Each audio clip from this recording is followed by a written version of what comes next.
okay, the problem I still have is you never helped me. You can't tell nobody one day you helped me. No with a pin, no pen, no paper.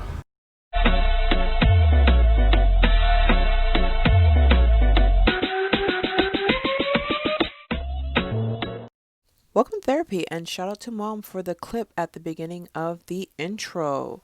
So she was pretty much talking about my biological. I ask her a lot about love feelings because um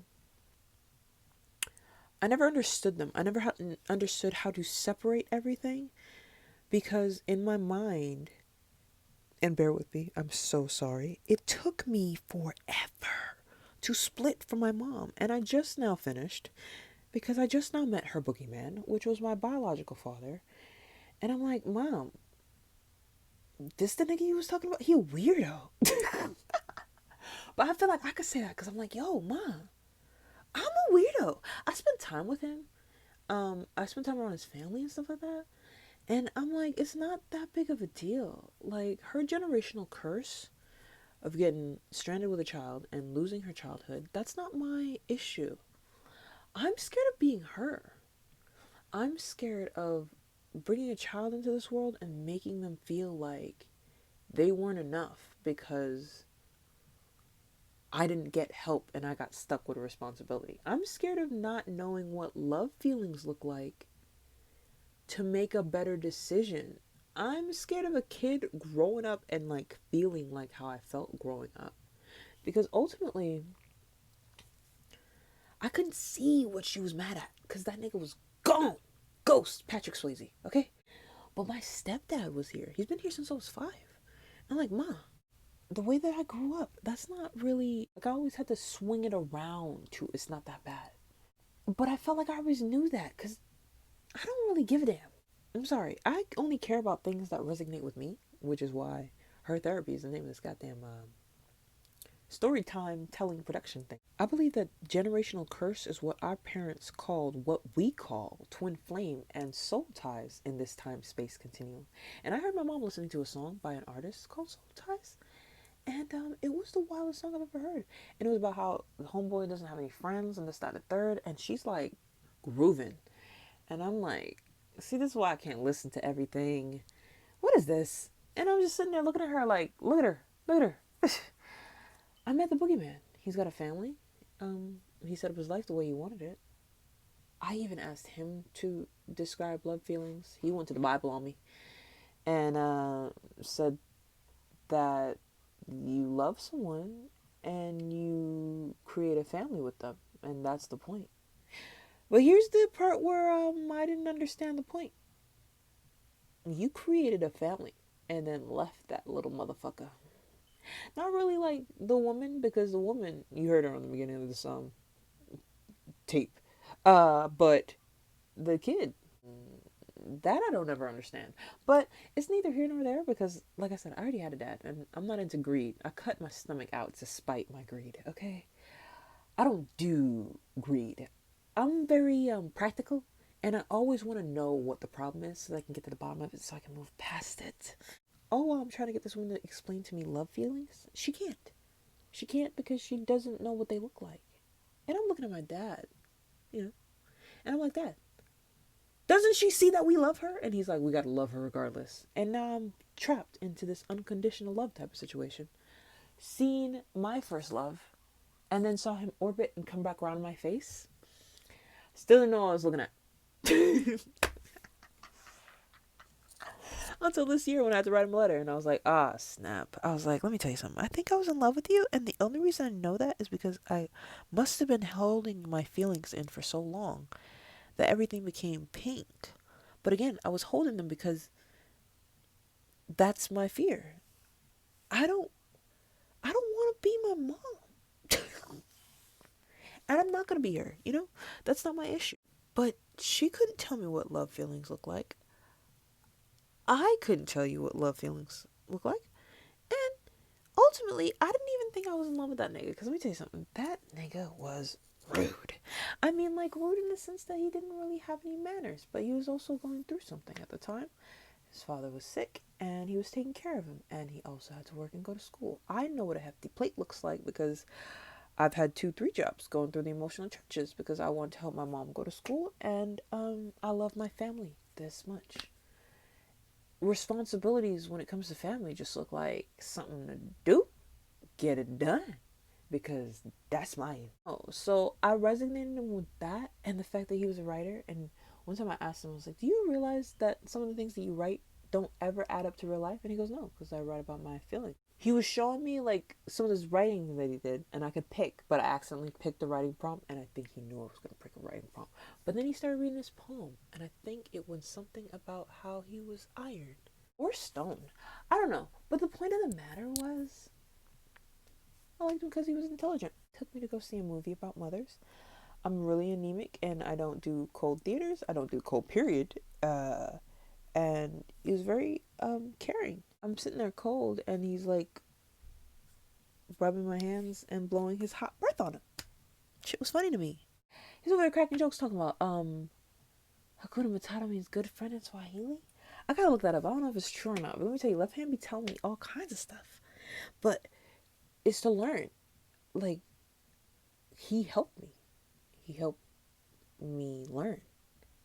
I didn't think anything bad about this kid. Like, I couldn't. I was doing that for 365 days to the point where everything that I saw was in pink. And I'm like, why is everything I'm looking in pink? And I'm like, oh, it's because you done being a tough girl and you just want to be a girl. Because you realize that you're stupid. I manifest the weirdest things. I manifest this kid's like exact life on accident. Because ultimately, I knew what I knew when I saw him. I knew what I knew when I was around him. I just didn't know why I knew that. But I was like, nah, God forbid something bad happen. And I end up being like my mom. I just didn't want to be a woman scorned, you know? Like, hell have no fury. So everything, I tried to take the logical route. I remember him sending me a message and he goes, I just want to tell you that something happened. Like, my friend came over and we ended up sleeping together. And I was like, oh, that makes sense. Because I'm thinking of grief. I'm thinking, like, this is how he handles grief. Like, I'm going to have compassion for grief. Like I said, I've been a nurse assistant for a really long time. I've been through the emotional trenches. People on their dying bed, they say the darndest things. They're so scared for whatever they're scared of. Like, I know what that looks like. I've taken care of your grandmother. Yes, your grandmother. And your grandpa, and your uncle, and your aunt. Like, I've sat here with the best of them. Grown men sitting here going, you gotta take a shit? And he's like, yeah, gotta take a shit. I'm like, you can walk? Oh no.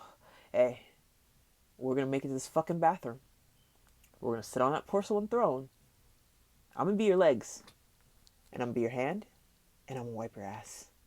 And when I come in here next time, hey, we won't even have to talk about it. Everything to me is super practical. I don't know. When he told me, I was like, oh, because like I love him that much. But it was weird because I'm telling you, I promise you, sometimes he would do bullshit, and I'd just be like, yo, whose man's is this? Because can't be mine. Like, I was like, homie, you got no manners. Like, whose disrespectful ass man is this? Motherfucker got swiper, no swiping underneath my foot. Not my disrespectful ass man, apparently. And for the rest of the time, I was like, I'm holding on to pink. Why am I holding on to pink? Why do I feel blue? I know what grief looks like. I was the grief. And then started to go through the bullshit as of now. I was going through the stages. I'm like, oh my gosh, look at me going through the stages of grief. And I'm sitting here talking to this man and going through a fluster of emotions. Until one point, I was just like, you know what? I was going to make you something, and I cried. And he was like, I'm sorry. And I'm like, no. I've been wanting to cry for a hot minute. Just haven't been able to cry. But I don't even think I cried, like, when we split. Really weird.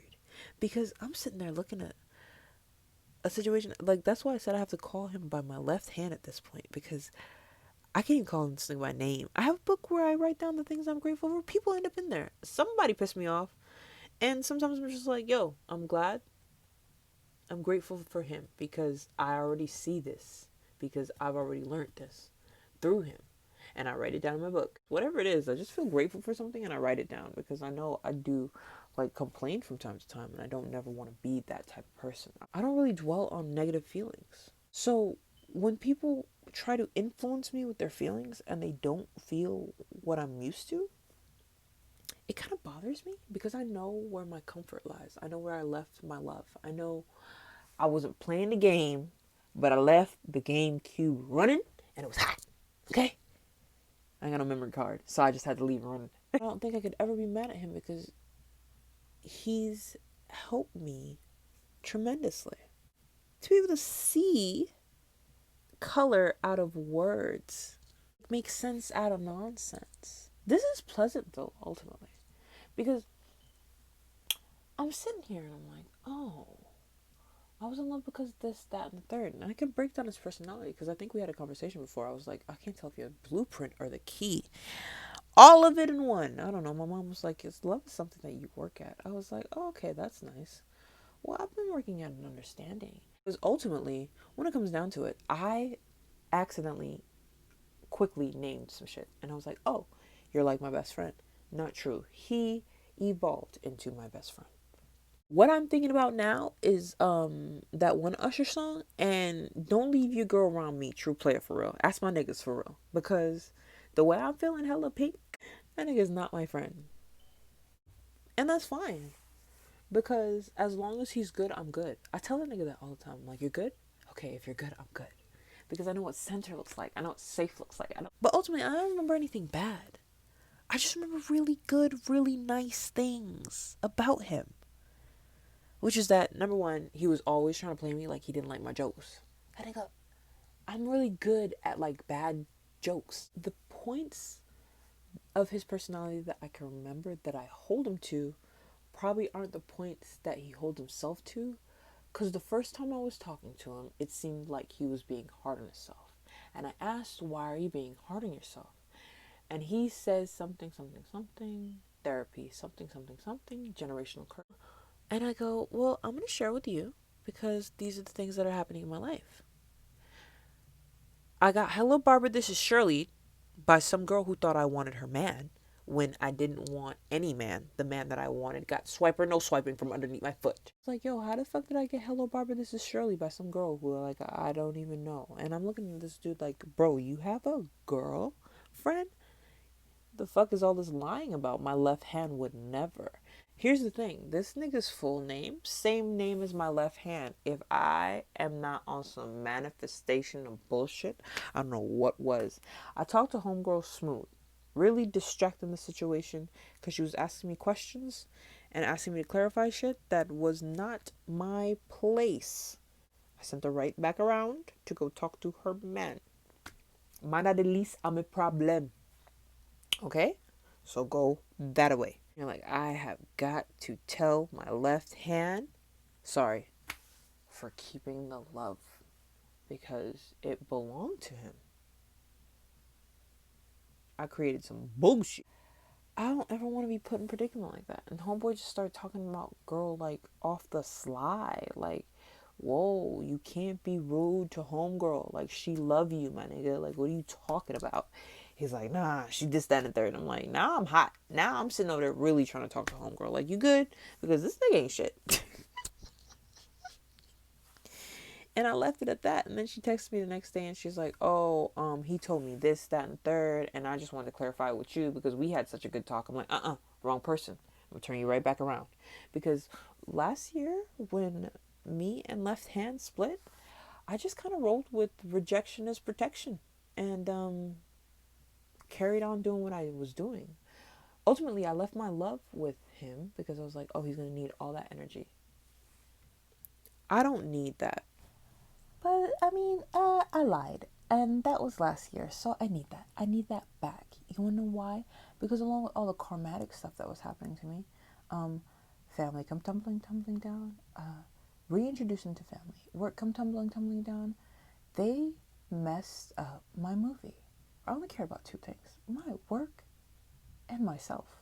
I'm really in love with those two things. You wanted to see me get emotional? Yo, I went straight to my left hand because I'm snitching. I seen something that said like being emotionally unavailable isn't a flex. I was like, yo, I trust that man. I trust him with my feelings because I've gotten them back in pristine condition. Like I said, when we actually split, rejection is protection, is what I wrote down. He's talking about unpacking. I have suitcases filled with writing, but the writing is just about me being a better person. It's kind of like one of those, I don't care what nobody says about you type situations. You know that song, Just Be Good to Me? It's like a really old song by, who the hell sings it? Damn it, I lost my train of thought. Anyway, when I want to write something, when I put my work out there, I can't worry about someone hurting my feelings. That doesn't slide. I can't be sensitive. He tried to play a joke on me, quote unquote, and that shit was not funny. Because like I said, I've turned into Future, accepted my toxic femininity, and I'm sitting here and people are looking at me, I suppose, and realizing that I'm like undergoing something and deciding that now's the perfect time to influence her to my liking. And if you know me, there's one thing that I don't like is people trying to influence me because I spend a lot of time trying to put my feelings into words so that I don't get misunderstood. And it still happens. And it hurts my feelings. So when people kept trying to tell me what I love, bitch, who do you love? Started playing in my head. And I'm like, yo. I know what I look like when I'm in love. I know what I look like when I'm in my feelings. Let me go ask this nigga. I'll come back and tell you right now whether or not I'm in my feelings. And I'm in a lot of other F words, but them ain't it. I was like, are you cool? Because if you're cool, I'm cool. I'm chalking up all these stories that I'm hearing people feel the need to share with me. And my stepmom's kind of felt slighted because of the situation that happened when I was younger. And she ended up with my same biological father. Just they only got reconnected 10 years ago. And I'm just sitting there like, wow, look at manifestation all in front of me. But hey, left hand, if you're cool, I'm cool. And I'm going to step out of this purgatory. Because what? How am I involved when I didn't even play the game? Like, I didn't play no fucking love game. How am I having love pains? I'm sitting there looking at this whole situation very odd and from like over here. Because if he's saying that he's fine and I know what I look like when I feel something, the tugging that they're doing is just agitation ultimately. The tugging that people are pulling on me just feels like an upset because if you ask me what I want, what I desire, that's the right. I don't have any greed or need for anything else. And I don't have to worry about like love because when I see it, I'm going to see something that reminds me of something that I felt. I think I got lost counting how many moles was in his skin. I don't have any bad memory. If he was to reintroduce himself to me, I'd be met with a stranger that I felt like I knew again. But I had to do the art of deduction because the world of hurt that I'm in, that world is my worth. That's my work. That's what I write. That's what I do. So I had to go back and check in with somebody that I know my feelings so that I can reboot my feelings.